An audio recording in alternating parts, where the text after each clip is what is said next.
Halo semuanya, perkenalkan namaku Tufaila Mujahidah dari Universitas Negeri Jakarta. Pasar modal merupakan indikator kemajuan perekonomian suatu negara.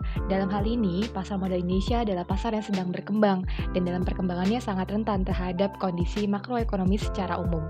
Ini dapat kita lihat di mana terjadinya pandemi COVID-19 yang turut berdampak pada penurunan IHSG yang mencapai level terendah pada tanggal 24 Maret 2020, yaitu menyentuh level 3.937,63. Kondisi perekonomian Indonesia yang terdampak oleh COVID-19 membuat investor asing menarik investasinya untuk sementara waktu. Tak hanya itu, pandemi COVID-19 juga turut menekan reksadana, di mana jumlah subscription dan juga redemption turun pada tahun 2020. Kinerja surat utang negara juga sempat menyentuh level tertingginya, yaitu 8,37% pada 24 Maret 2020. Hal ini terjadi karena kepanikan global di mana pemodal keluar dari Indonesia lebih dari 140 triliun rupiah. Walaupun tahun 2020 menjadi tahun yang berat bagi pasar modal Indonesia, faktanya terjadi peningkatan jumlah investor domestik, di mana OJK mencatat bahwa jumlah investor pasar modal per 29 Desember 2020 mencapai 3,87 juta investor, naik 56% dibandingkan tahun sebelumnya. Porsi investor retail pun juga semakin mendominasi pasar modal, hingga 75,83% per November 2020. Peningkatan jumlah investor retail domestik ini merupakan berita yang positif, sebab mereka dapat menjadi tumpuan pasar modal ketika investor asing keluar dari pasar modal Indonesia. Lantas, apa yang melandasi kenaikan jumlah investor retail domestik tersebut? Menurut Direktur Perdagangan dan anggota Bursa BEI, Laksono Widodo, bahwa kenaikan jumlah investor retail didorong oleh tingkat suku bunga Indonesia yang terbilang rendah. Adanya COVID-19 juga membuat masyarakat tidak melakukan pengeluaran dalam bentuk liburan, belanja, dan lainnya, di mana ini membuat mereka memiliki kas yang berlimpah, sehingga masyarakat mencari alternatif investasi lain agar mendatangkan pengembalian yang lebih optimal. Pertumbuhan investor ini merupakan hal yang positif, namun rasio terhadap total penduduk Indonesia adalah kurang dari 2%. Masih sedikitnya penduduk Indonesia yang menjadi investor di pasar modal dikarenakan kurangnya literasi pasar modal dan juga budaya investasi yang masih rendah. Hal ini juga didukung oleh hasil survei nasional literasi dan inklusi keuangan ketiga yang dilakukan oleh OJK pada tahun 2019, di mana tingkat inklusi keuangan di Indonesia memang sudah membaik, yaitu 76,19%. Namun, hal ini belum diimbangi dengan literasi keuangan masyarakat yang baru mencapai 38,03%.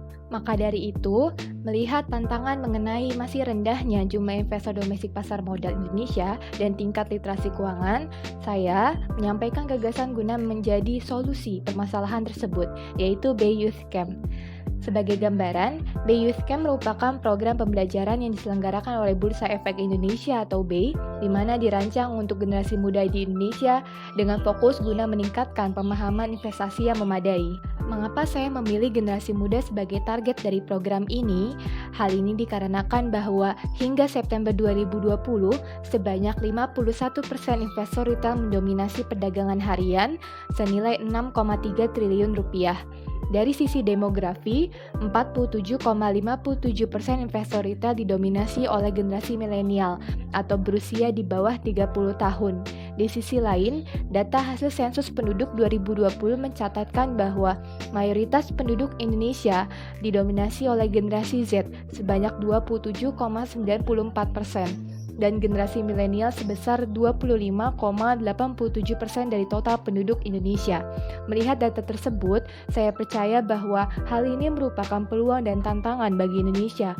Karena itulah, saya menginisiasi BEI Youth Camp guna meningkatkan kualitas generasi muda agar mereka dapat menjadi tonggak dalam pembangunan pasar modal Indonesia. Selain itu, saya juga turut prihatin mengenai fenomena investasi saham oleh investor baru yang menggunakan uang panas. Lalu adanya fenomena FOMO atau Fear of Missing Out, di mana orang membeli saham yang harganya telah naik tinggi dikarenakan orang tersebut takut ketinggalan kesempatan untuk memperoleh keuntungan dari saham tersebut, serta fenomena investor saham yang juga cukup meresahkan sebab mereka memberikan rekomendasi saham. Atas dasar alasan-alasan tersebut, saya yakin bahwa BEI Youth Camp akan menjadi solusi guna meningkatkan pemahaman investasi bagi generasi muda agar mereka dapat berinvestasi dengan baik. Lalu, bagaimana rangkaian kegiatan yang akan dilakukan dalam BEI Youth Camp?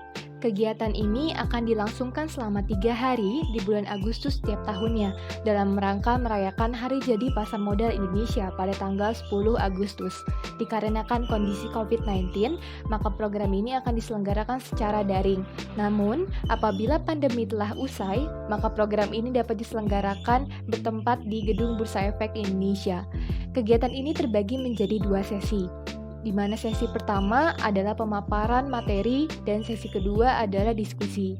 Di hari pertama akan terdapat pemaparan dari investor yang telah berpengalaman di dunia pasar modal. Hal ini diharapkan agar generasi muda dapat mengambil hikmah dan pembelajaran di dalamnya. Sebab saya percaya bahwa pengalaman adalah guru yang terbaik. Kemudian, di hari kedua terdapat pemaparan dari salah satu perwakilan emiten di bursa guna menambah wawasan generasi muda terkait kinerja suatu perusahaan.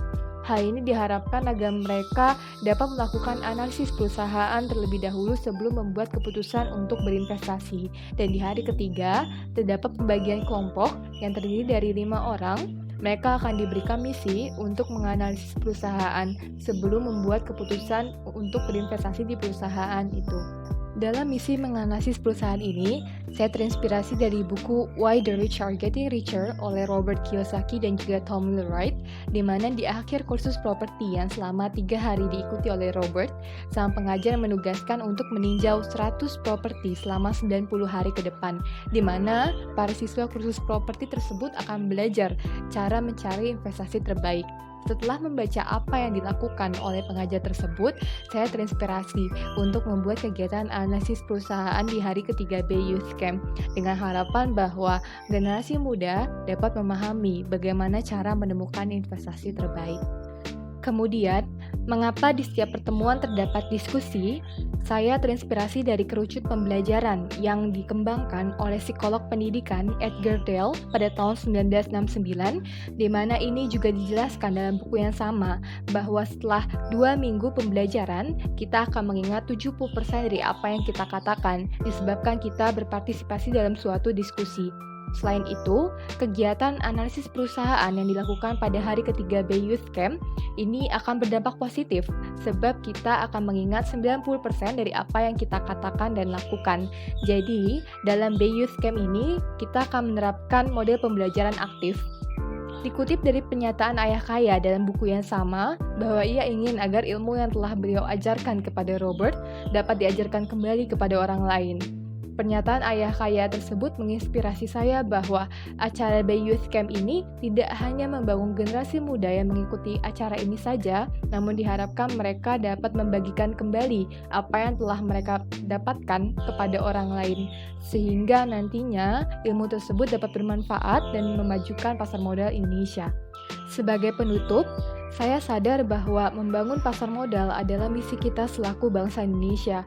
Dengan memajukan pasar modal, maka kita turut pula membangun perekonomian Ibu Pertiwi. Namun sebelum itu, ada hal yang harus kita lakukan terlebih dahulu, yaitu meningkatkan kesadaran investasi dan juga literasi keuangan masyarakat Indonesia.